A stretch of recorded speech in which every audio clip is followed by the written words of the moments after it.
If a child breaks a finger or toe at school, is there insurance through the school to cover that? Yeah, and that's a really good point, because a lot of people, when there's an injury, they're worried about suing the school because everybody knows, oh, you know, schools have shortfalls. What are we going to do? I don't want to sue the school. But the fact is, for injuries, there is insurance. It's just like suing a homeowner if you trip on their sidewalk. You don't actually sue the homeowner itself. The insurance company steps in and pays the claim. So for any kind of injury involving the school, there is insurance, and you deal with insurance adjusters. So very quickly it gets out of the hands of the principal and the teachers, which is something that a lot of parents are worried about. So, you know, regardless of the injury, whether it's a traffic injury, getting on and off the school bus, or a playground injury where there's a fracture, there would be insurance. Okay, so things like, I've heard a lot of different stories about kids chipping teeth on water fountains at school. Oh, okay, I've never heard things that. like that. Well, again, I mean, it depends on is there negligence, right? You know, if it's kids jostling in line in an unreasonable way and somebody hits somebody, maybe there's something for negligent supervision. But on the other hand, you know, kids are kids, and there are going to be injuries that that don't result in claims. Exactly. Okay.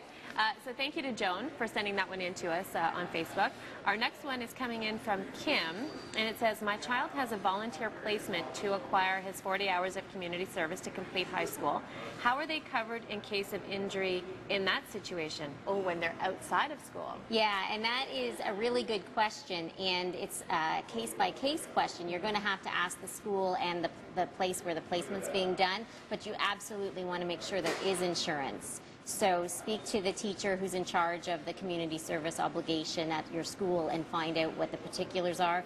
But that is an excellent question, and something that every parent whose child is about to do the 40 hours should look into. Oh yeah, because you want to cover yourself in that entire gap. You want to bridge that gap between school, where they're going, coming back, everything. Absolutely. Now you mentioned something about transportation in school, and obviously this is a time of year where they're hopping on their bikes and they're going to school, and they're hopping on a bus, and some of them for the very first time. Absolutely. What about the transit situation? Well, I mean, that's where a lot of claims come in, right? Traffic accidents generally, and then when it's traffic accidents involving children, it often involves going to and from school. Getting on and off the bus is a really big one. You know, especially children are a little older, grade 6, grade 7, and, you know, they may or may not want to take the bus home. And so you want to make very clear what your child's rights are in terms of the school. If you want the child to walk home sometimes, or if the child's allowed, you want to make that clear. If the child is not allowed to walk home and you want them on the bus, you need to make that clear so that if something happens when they're walking home, you know, somebody can be held accountable for that. Right. Yeah, we were just talking this morning, there was a situation in the paper where someone was talking about their child on their first day of school being put on the wrong bus.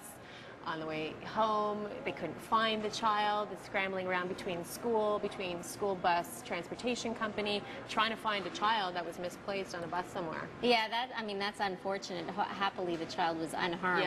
So in that case, there wouldn't be a claim, but it is certainly an example of sort of the chaos at the beginning of the school year and why we need to look out. Yeah, absolutely. So what are some of the other things that you've seen then from clients as it pertains to the school?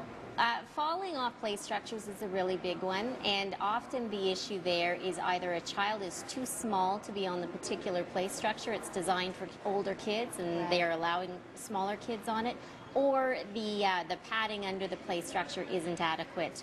You know, there's either supposed to be wood chips or sand, and it has to be a certain depth, and it has to be replaced every so often. You know, so if somebody does fall, as kids do, that has to be adequate. So that's the kind of thing that if you notice it as a parent, bring it to the attention of the school. If you think there should be more sand, because that's something they can do easily. But if they don't and it results in an injury, there's a potential claim. And again, that would be a claim made through the insurance for the school. Right. Yeah. Okay. So that's a common one. Okay.